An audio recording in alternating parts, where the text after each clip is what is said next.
This is your professor, Dr. Brian Lippincott, and I'm here to give you a lecture on one of my favorite people in the world. She's passed away, but she's an excellent therapist and somebody that you would really send your children to. Her name was Virginia Satir, and she was a social worker, and she worked with all kinds of difficult people, and there's a lot about her on the internet. And I'm going to tell you some personal stories, and I'm going to tell you a little bit about Virginia Satir and how it's important in family therapy and child and adolescent therapy and any age group. It's just really an important stance. And I recently, for me, it's like 10 years ago, I did research into my practice, and we studied a lot of things. How are you getting paid by insurance? How are you getting paid by people up front or in private practice? How much you're getting paid by the state or the government in different things? And we also went into what theories you use. And I'm like, Jungian narrative therapy is what I do to myself. But when she looked at what I actually do in sessions, I use a lot of Virginia Satir. I'm all about congruent communication, being direct. All of her techniques, I can touch people. I do family sculpting, family reconstruction. I forgot that I did that. When you first start learning a skill or a theory, at the beginning, you're unconsciously ignorant. You don't know what you don't know. Then you become consciously ignorant. You realize, you start to learn some things I don't know. Then you become consciously skillful. So you have to think. So I remember in the 80s, I would think, I'm going to use Virginia Satir's family reconstruction. Now I'm going to use blamer, placater, and distractor, or whatever, what I saw in the family of her techniques. And then you become unconsciously competent. That's why I am now. I've practiced Virginia so much, I don't even think of it. I'm going to use Virginia Satir's technique. I just do it. It's just part of what I do. And I think Virginia Satir is a therapist that everybody that works with families and kids and couples has incorporated some part of Virginia Satir's work, which you'll see. Very good. I'm going to continue on with my lecture about Virginia Satir's Transformational Systemic Theory, a deep dive into congruence, leveling with people and being straight with them, sculpting, a famous technique where you enact things, it's like psychodrama, and family reconstruction, where you're doing a little bit of Bowenian style work, looking at triangles and looking at things in the family's history for multiple generations. And again, I'm Dr. Brian Lippincott, clinical psychologist, marriage family therapist, and flow neuroscience coach. So let's dive into that, deep dive now. So this is me. Back in the day when I knew Virginia Satir. The clinical heritage. I studied extensively with Virginia Satir in the 1980s, witnessing the human process validation model firsthand, and worked with her. And she was so soft and gentle, and yet really made change in people. The modern synthesis. I've applied modern flow neuroscience to understand experiential therapy and how it rewires the brain. And Virginia Satir was trauma-informed before trauma-informed was a thing. Her focus was never on what's wrong with you, but rather what happened to you. So she's not looking at pathology, she's looking always for the good side of things. She had a technique called positive connotation, which was so deep. What it was is it's kind of like in IFS, internal family systems now, some of the theorists say no parts of yourself are bad.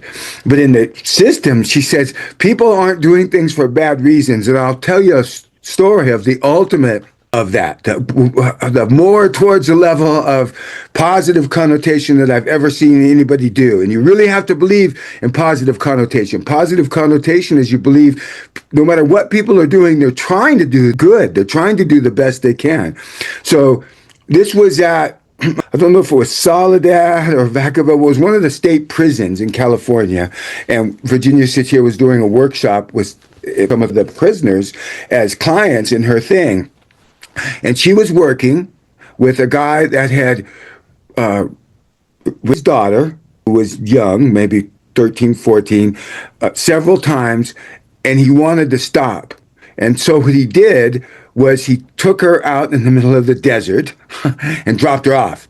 naked. That was the only way but Virginia Satir worked with him and said, she was the one that said to him, that must have been you really wanted to stop. And that was the only way that you could do that. What was that part of you that said, I got to stop this and I need to take her someplace where she's not going to be around me?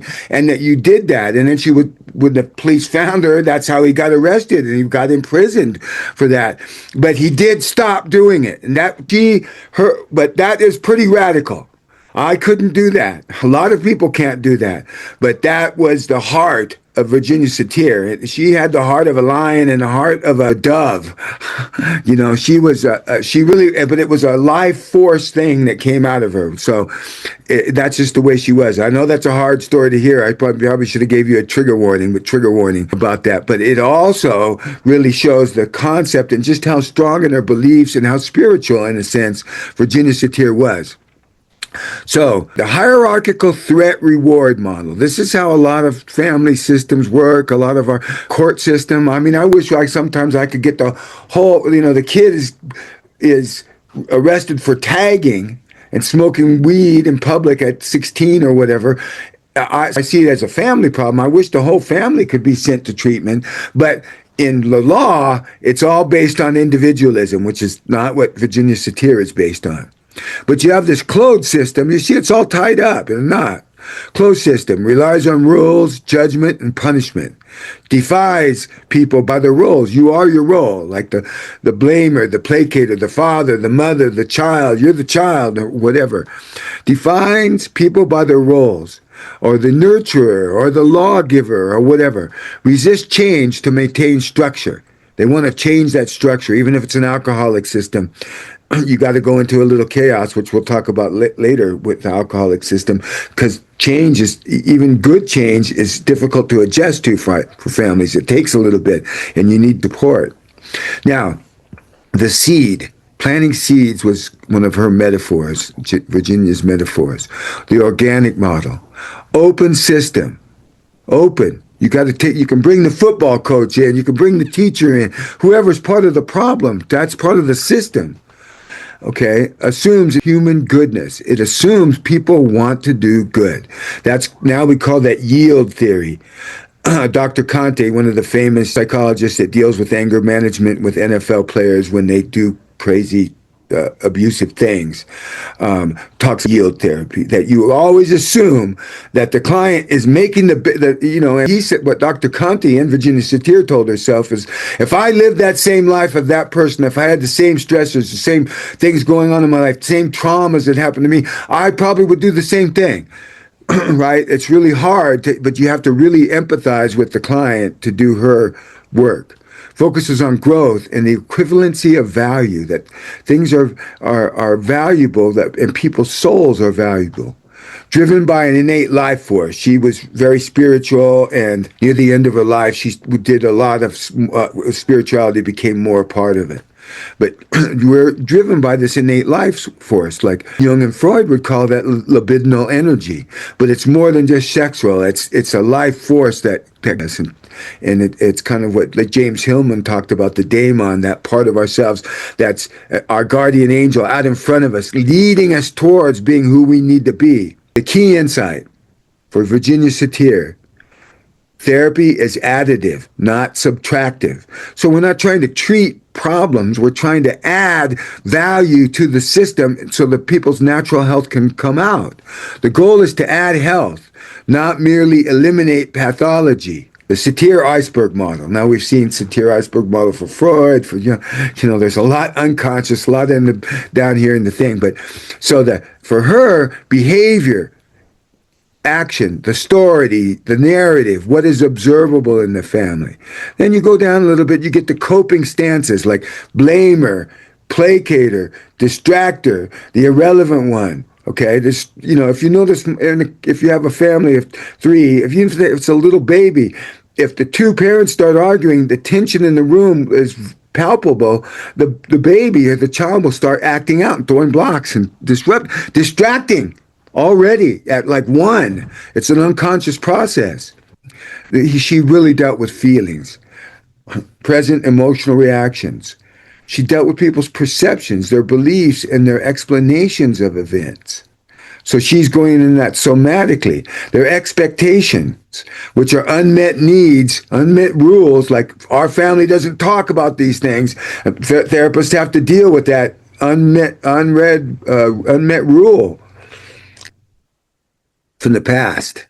Like, I can't trust people, things like that. Yearnings, universal drive to be loved, validated, and accepted. It's a very humanistic, existential thing. We all have this yearning to be loved, validated, and accepted. And going along with Jung, the self, I am, okay? The life force, the spiritual core of a person. Okay, the anatomy of family interaction, the 3 births of a human in a family. The first birth, union of sperm and egg, the activation of the innate life force. And it's from Socrates and from Jung. Socrates tells the myth of and way back 2,000 and so years ago, and Jung also believed in that, and so did James Hillman, in the sense that they visualize that as I'm up there in heaven or in some ethereal thing, and we actually pick our parents and we have a certain mission that's called our daemon, our soul daemon. That's that self that's leading us forward. We're not reacting to our traumas. We're being led forward by who we're really supposed to be. That is out in front of us. Okay, so that's the innate life force. Now, the second birth, the survival trap, physical birth into a pre-existing family system. Now, if you think of the myth of and Jung, you chose that system, but you remember it, and that's why we have that little mark right there. As God, before we go, says, "Shh, you can't," and you forget why you're doing this. But that's your mission in life, your massively transformative project, your bodhisattva vow. That's something that you give, that you have to save all people from. With that second birth, you're born into a system. The infant is entirely dependent. To survive, they conform to the family's survival messages and hidden rules. This creates the coping stances like blamer, placater, distractor. A scapegoat. The past contaminates the present. Okay?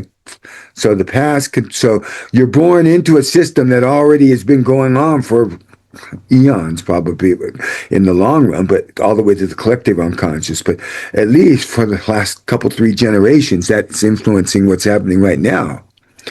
And legacies like slavery or racism or being in a war or things like that gets passed down to other things. The third birth, the true birth of our soul, becoming an independent decision maker. The mechanism, achieving wholeness by accessing internal resources, abilities, and like the ability to plan, our executive system in our brain. These resources are independent of the external family system. Letting go of outdated survival messages like you can't talk about your feelings, you boys can't cry, all these things. Okay, so these are the survival stances. Defenses of low self-worth. These defend, so placating, the inner monologue, the inner cognitive thought process, the beliefs, but I like inner monologue. I should never make anyone mad.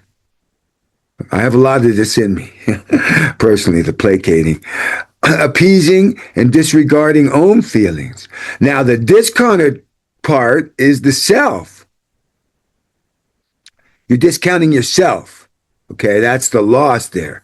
The blamer, hostile, dictatorial, masking loneliness and cries for help by blaming. They're telling you how hurt they are, but they don't do it that way. The action, accusing, protecting self by attacking others. The best offense is a good defense. Or the best defense is a good offense, either way. But this is discounting the other. Not you have a lack of empathy. You're blaming everybody else for things. The super reasonable person, like in my book, this is Mike, Pastor Mike. He's the super reasonable person. He doesn't blame. It's just like he tells you all the logical things you're doing wrong. Okay, rigid, obsessively, purely objective. The facts, ma'am, just the facts. Okay, like there are facts in families. Intellectualizing, devoid of human emotion. Now, this one, super reasonable, is one of the most difficult because it discounts the self and the other. So all it takes in is the context. Okay?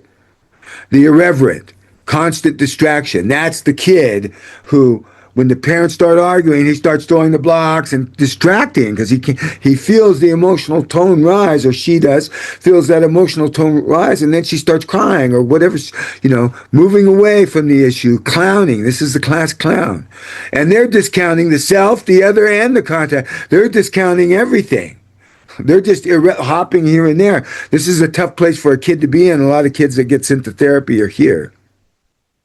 A lot of ones in here need therapy, but they're missing it. These here are bullying. These here are doing pretty good in school, but they're not dealing with their soul work. So when school ends, either they are like me and stay in school for their whole life as a professor or graduate student or student, whatever. But everybody has their thing, so we're all part of this. Okay. Okay.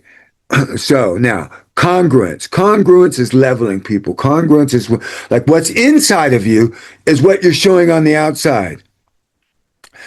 So if I said, "Oh, I love you so much," and I'm doing like this, I don't know if you can see, or you see, "Oh, my feelings are really hurt." No, it's not. You're really angry. Okay, so but congruence is when the inner and the outer are the same. It's a really important thing. You have the other here, respecting the humanity, feelings of the person you're interacting with. Yeah, when I'm gonna, if I get a steak and I want it well done and it's raw, if I'm at a 5-star restaurant paying a whole bunch of money, my goal is to get my steak done right. It's not to take care of the other person. If grandma made that steak or abuela makes that steak, then I'm gonna, that steak is good, grandma, no matter what the damn steak, because the relationship is more important than me getting my needs met. But so the self, honoring your own deepest feelings without judgment, without judging yourself for having a feeling or having an emotion like anger or hurt or depression or whatever it is. Okay, the context, acknowledging the reality of the present environment. So you see those three things, other, self, and context, how they go along with the previous slide. And that's congruence or leveling. The core concept. Leveling requires matching internal feelings with external expression. It means engaging in direct communication where all three elements, self, other, and context, are balanced and acknowledged simultaneously at the same time. That's where you're really being congruent. And that's a lot to hold. And that's part of what we learn in therapy, and that's part of what Virginia Satir taught everybody. The activation curve of systemic the activation curve of systemic transformation. I want you to see it. Transformation. So how do families change? Okay. Systemic performance and integration and time. They start off old status quo.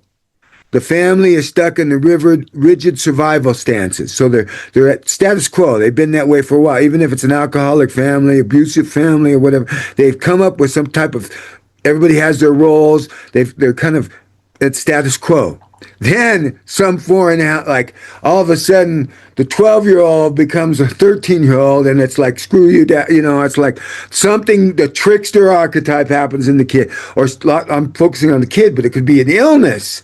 The mother gets cancer. It could be father loses his job and his identity, or father is deployed to Iran, Afghanistan, or whoever. Okay, there's a lot of different things, but that introduces a foreign element. The therapist introduces a new perspective. So what we know here is when they're in the status quo, when this foreign element comes, they're going to call right around here when they get to chaos. Now, if you can get them in 2 weeks, the family's really ready to change here. But if you wait longer than 2 or 3 weeks before getting them in, the family's going to revert to a new status quo, and it's going to be more intractable. It's going to be in a homeostatic balance. Remember from Family Therapy 1, the homeostatic, it's going to try to stay in balance, just like your heater or your cooler in your house, your thermostat. Chaos is a biological necessity. This is good. This is family getting ready for change. Resistance is simply the organism, family or any system, trying to preserve safety before stepping into the unknown. It's like us running this with AI. We don't know what's going to happen. Okay. Stage 4 is integration and transformation. Trapping into universal yearnings to form new patterns. We have a drive towards transformation, of holding the opposites. She's an adult. My adolescent 14-year-old, she's an adult. She's a child. And the child is going through the same thing. Well, we have to tap into the universal yearning. And I've had coached many fathers to say, like, listen, I don't want to control you. I just want you to be successful in your future. I want you to be you. We have to have that kind of reference librarian type of parenting, is what, like, not telling the kid what to do and my way or the highway. That's authoritarian. We want authoritative, which is like, have you thought of going here? Have you thought of going, let's talk about it. Maybe if you read this book, maybe if you looked at this video, you're giving suggestions. You're a reference librarian. That's a good parent. You're authoritative, not authoritarian. You have authority because of what you know, not because you're going to slap the you know what I mean. Okay. New status quo, higher self-esteem and congruent communication. That's at the end of therapy. So obviously, these are your goals. Improve. And Virginia Satir is one of the few therapists who actually gives you ways of improving self-esteem of people. Okay. Intervention number 1, family sculpting. I go over this a lot in my book. This is one of my favorite ones to start a family off, because you can do sculpting is putting people in different positions. And what I do is I go lay on the floor and have the youngest kid put their foot on me and beat their chest like Tarzan. And I say, what would that mean to you? Everybody in their different level, from the 40-year-old dad to the 8-year-old or 7-year-old or 5-year-old, said, oh, this person is dominating there over this person. Right. You see it, you might explain it differently, but they see the same thing. And I say, I'm going to put you in different things. And they tell me about their life, and I put them in different things. It's like psychodrama. Externalizing the internal. Transforming invisible family rules, power dynamics, clinging or blaming into a physical, undeniable 3-dimensional tableau. Like a lot of times what I do is I say to the parents, okay, pretend I'm taking a picture of you when you were dating, when you were falling in love, and they'll put an arm around each other, and they'll be hugging. Let's say they're hugging, okay? And then I say to the kid, okay, now you come along. Where do you fit into this picture? And the kid, a lot of times, will come. Sometimes they'll go to one person or the other person's side. Not usually. Usually they wiggle right in. And then the parents are like, and I say, you notice that? Very simply, you see, that's right there. How do you think they feel in the middle? Well, they feel held and protected, but they also, how do you feel? I feel like I love my daughter being here, but I want to be able to reach them. They can talk about all those things by positioning. Positioning bodies to reveal hierarchy, who's standing, who's kneeling. Using physical, she was the first one that had people kneel and ask for forgiveness to each other in family therapy. Now it's called a container method. It's a lot of times done at the end of therapy, but it was just Virginia Satir would just naturally flow in this thing. Using physical distance to map emotional isolation or enmeshment. Adding physical props like ropes to dramatize how families interact with each other, or you might have one person pulling on the other person away. And this kind of brings us to the idea of triangles. Let's just review, just for a second, triangles, which I've talked about a lot. Goes back to, like, for instance, Murray Bowen presented the concept of triangles in 1957. At that time, he used the term independent triad. Later, he went on to state that an emotional system, such as a family, is composed of a series of interlocking triangles. From Bowen, we learn that a triad forms when one member of a twosome internalizes the relationship tension and then seeks to resolve that tension by moving toward or more strongly investing in the relationship with the third person, thing, such as work or alcohol. So work or alcohol could be a part of a triangle. Bowen observed triads as characteristically having two insiders and one outsider. Yeah, two are playing two woozy. It's never an equilateral triangle. That's a therapeutic triangle. That's probably good. Sometimes if the family gets too hot, I'll say, okay, Sally, you talk to me. Okay, hang on. Now, Sammy, you talk to me, and to slow it down. Or you can heat it up by having them an enactment and having them talk to each other. But that's Bowen. Salvador Minuchin, structural family therapy's major contribution to understanding triads within family systems, grows out of the concept of alignment, joining or opposition of one member of a system to another in carrying out an operation. Minuchin describes a particular kind of alignment called triangulation. Once we see the dysfunctional aspect of the triad emphasized in his description. In triangulation, each of two opposing parties seeks to join with the same person against the other, with the third party finding it necessary, for whatever reasons, to cooperate now with one and now with another of the opposing parties. Some of the dysfunctional structures involve more than one category of structural dimension as a dominant characteristic. Okay, now, for Satir, triads just are. She has defined the triad as a three-person learning system. Again, positive connotation. She always sees the positive.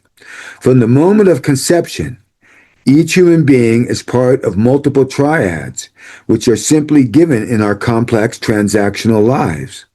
She did observe that these triads may be used to function in unhelpful and problematic ways for the individuals in them.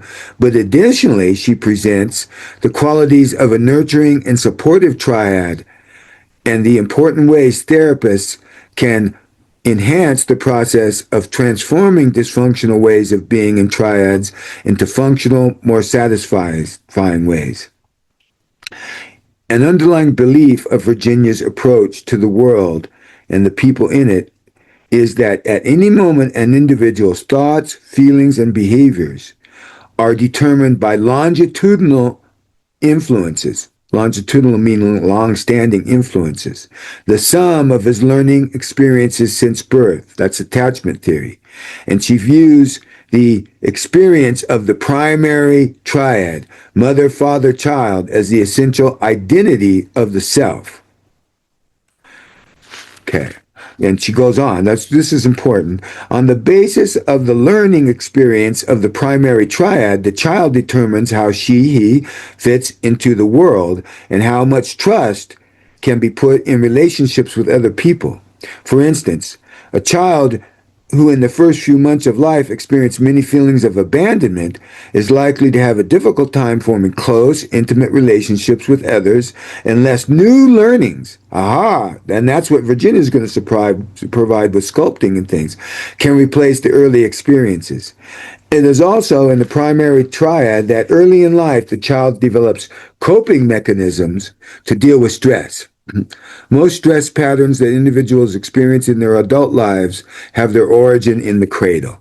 Again, and Virginia Satir gives you a lot of techniques, and also like Susan Johnson, the inventor of emotionally focused therapy, that's attachment theory in couples and families, but she also learned from Virginia Satir and gave her a lot of kudos for where emotionally focused therapy really comes from. And this isn't emotionally focused therapy, but okay.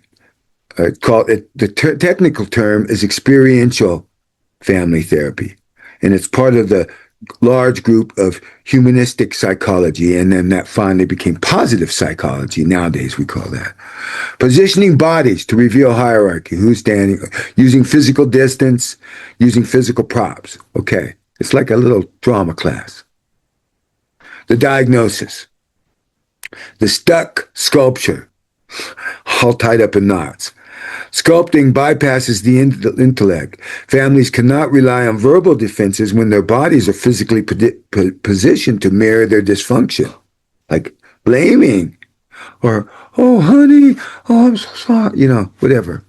The transformation, moving sculpture. Moving the sculpture allows the family to physically feel the shift towards congruence.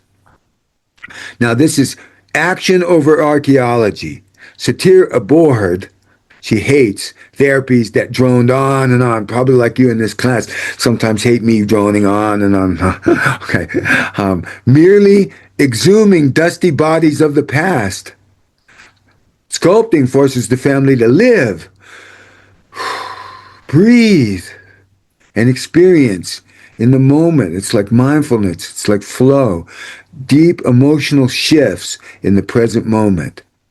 Yes, she controls the attention. It really focuses you, and it's a very lovely experience that almost all families like. In the end, it's sometimes hard to get them up and get them going, but okay. The map. Virginia called people the star. The star of the family is what we would maybe call the identified patient or the scapegoat. But Virginia called it star. Plotting the star. Oh, what did I do there? Okay, let me go to. Okay, plotting the star. Their parents and their grandparents. Okay, all the way the client, the parents, and the grandparents. The objective, to decode the survival rules and hidden messages passed down through 3 generations. The process, group simulation, psychodrama like sculpting, reliving formative experiences to make sense of the tragedies, triumphs, and mysteries of the human origin. Like mom. Okay, I'll be your father. How did you relate to them? Oh, I was like whatever. We the use of self is there. It's kind of like dance therapy in a sense. We're authentic movement in Jungian psychology. Okay, and we might enact the past dependency. I want to be loved.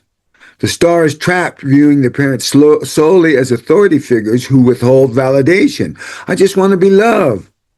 The transformation, I am loved by me. That's the transformation, autonomy. Well, I am loved by me. See, from I want to be loved, I want to love myself. I want to be my own parenting yourself, loving yourself, childing yourself, playing with you, all that. Through the drama, the star recognizes their parents as struggling humans. We're all trying the best.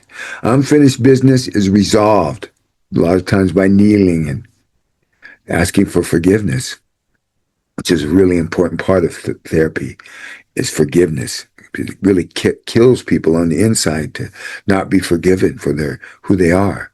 By unlocking generational empathy, empathy for past and future generations. The star drops survival stances. They drop the stances. They tap into universal yearnings, our own human desires, and provide internal validation, of validating yourself, severing the contamination of the past on the present. That's a great line. That's what we do as therapists in a lot of ways. Severing the contamination of the past on the present. Okay. That comes from a poem I made, severing that one. Okay. Reaching the deepest feelings, the additive approach. She's an adder, not a subtractor. Healing is achieved by adding resources, not subtracting behavior. Totally different frame. Positive intentions, which is what I told you earlier. Satir reached deep feelings by assuming all behavior, no matter how destructive, and I already gave you the story of how far she really means it. You feel it from her. A lot of therapists, a lot of famous therapists I wouldn't send my dog to. Virginia Satir, if my family had a problem and she was alive, I would go to her. It's just her really more than the theory, but anyway. Clinical example. A mother's nagging is reframed as fierce, loving protectiveness. This instantly drops defenses and accesses deep, vulnerable emotions. Okay, and these are the different, this is the mandala, Virginia Satir's mandala of the self. There's the intellectual, the cognitive part. There's the emotional, our feelings. There's the sensual, the sexual, erotic, physical part of it. The interactional, how we interact with this. The nutritional, how we eat and the sleep. Contextual, spiritual, physical. All these things, she's going to deal with it in all these different areas. It's so important, and that's also a beautiful mandala there that she has. It's just, yeah. The therapist as instrument. You are your strongest tool strongest tool a therapist has is himself. The therapist and the client in this interactive bond, which in Jungian psychology we call that the temenos. And it's like a safe place, No blank slates. The therapist must discard the hierarchical expert role. You're not a blank slate that I'm going to write on. Okay, healing requires the meeting of the deepest self of the therapist with the deepest self of the client. Deep self to deep self. Total congruence. That Virginia, whatever you're feeling in the moment, like, wow, when you told me how your husband was treating you and what he said to you and what he called you, I really started to feel angry. But that's in the moment. I'm not going to say, oh, if you were my daughter and she had a husband like that and I want to kick you, or whatever it was. No, you're not bringing in things from the outside. You're being congruent of how you're feeling in the moment. Fully present in the moment and willing to use their own personhood as the primary tool for change. Unconditional validation, creating a context of extreme vulnerability and trust where the client feels entirely safe to step into the chaos of change. And sometimes that like, I'm afraid I'm not helping you enough, but you don't bring in outside things, but you express your vulnerability. And like, sometimes I feel like I don't know what to do with this, things like that. But you're not bringing in outside things, but existentially, it's whatever in the moment in the emotional field is part of the field. It's part of what you talk about in therapy from Virginia Satir's point of view and mine. Okay. This is one of her culminating theories as she reached, older, towards closer to death. Peace among evolving human society away from threat-reward hierarchies towards organic, validating ecosystems. Oh, I miss Virginia Satir. I wish she was here now. I wonder what she would say about all the stuff that's going on. Maybe that's something we can talk about in a breakout room, or you can think about and leave me a comment about what would Virginia Satir say about what's going on in the United States right now, or in the world, really. Peace between. Congruent communication, leveling, and honoring the other in family systems. What if we use that in negotiations for peace in the world? If Virginia Satir was alive, her method would be very helpful right now. Peace within. See, peace among everybody. Peace between, peace within. High self-esteem, internal harmony and alignment of the self. I am, your true self. And the ability to go towards that true self. Closing insight. Virginia Satir's legacy is not just a set of clinical tools. It is a blueprint for human evolution, starting in the living room and rippling out to the world. So as family therapists, you're going to be saving the world one family at a time. Okay, so let me stop sharing. Thank you very much for listening to this. Virginia Satir, as you probably hear in my tone of voice and everything, I love Virginia Satir. And she's one of my role models that I've really internalized in my whole career and my whole way of being. So I wanted to pass a little bit of that knowledge on to you. Okay, well, thank you very much. And leave me a comment, or in a minute you can ask me questions about this lecture if you're in the class.